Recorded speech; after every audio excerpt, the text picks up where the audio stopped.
Hey everybody, welcome to Kimmel's Irish Pub. Time for another movie review. Tonight's movie, One Day as a Lion. Well, here's what I can tell you about. Frank Grillo's in it, Virginia Madison, J.K. Simmons, Taryn Manning, and Scott Caan. All of these, there's a couple good people in there, right? I mean, some things that we've seen some other people in. Evidently, Jackie Powers, whoever Jackie Powers is, will stop at nothing to prevent his son from following him into a life of crime. With the mob employer in pursuit, a chance encounter at a roadside diner charts a new path. No idea.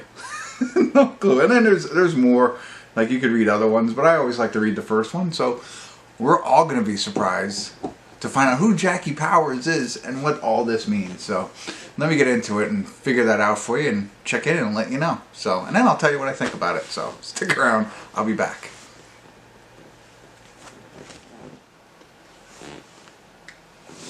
Hey everybody, we're at the credits of One Day as a Lion. Sorry, no check-in.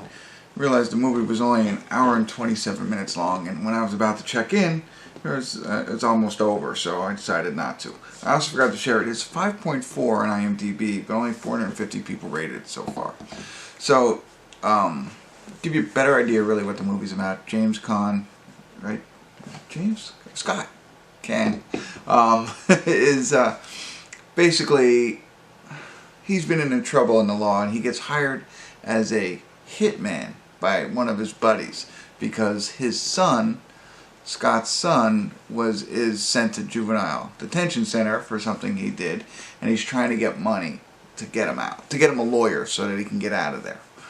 So he makes the deal with one of his buddies, for childhood buddies, who kind of runs with the mob. And he says, go and kill J.K. Simmons, I think that's what you go and kill him. He owed Frank Grillo, so Frank Grillo's the whole head of everything.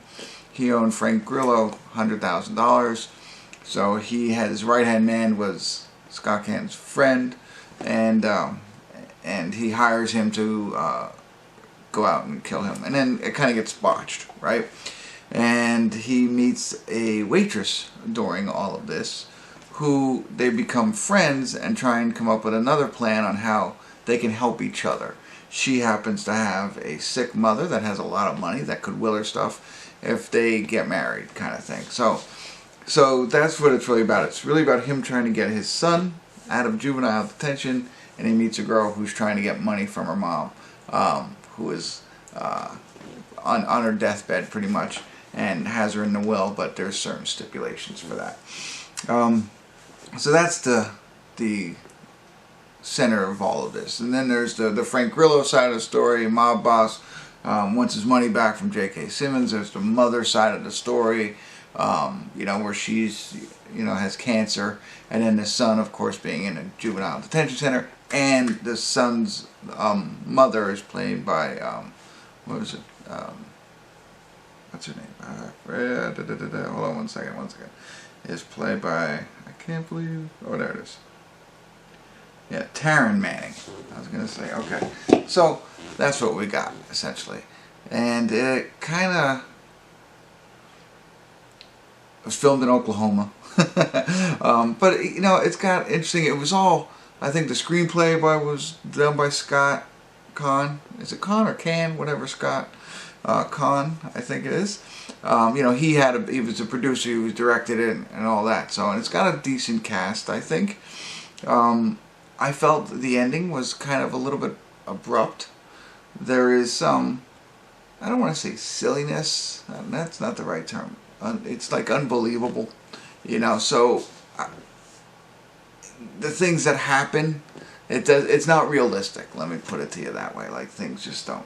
If you botch a potential murder and something bad really happens, eventually you're probably going to have some heat on you, if you will. Maybe not in this movie, though.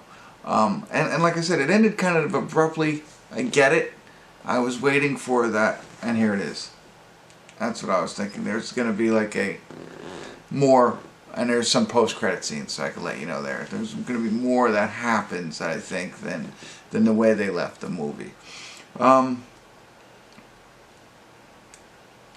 So there's that piece. The other piece of it that I kind of, I don't know.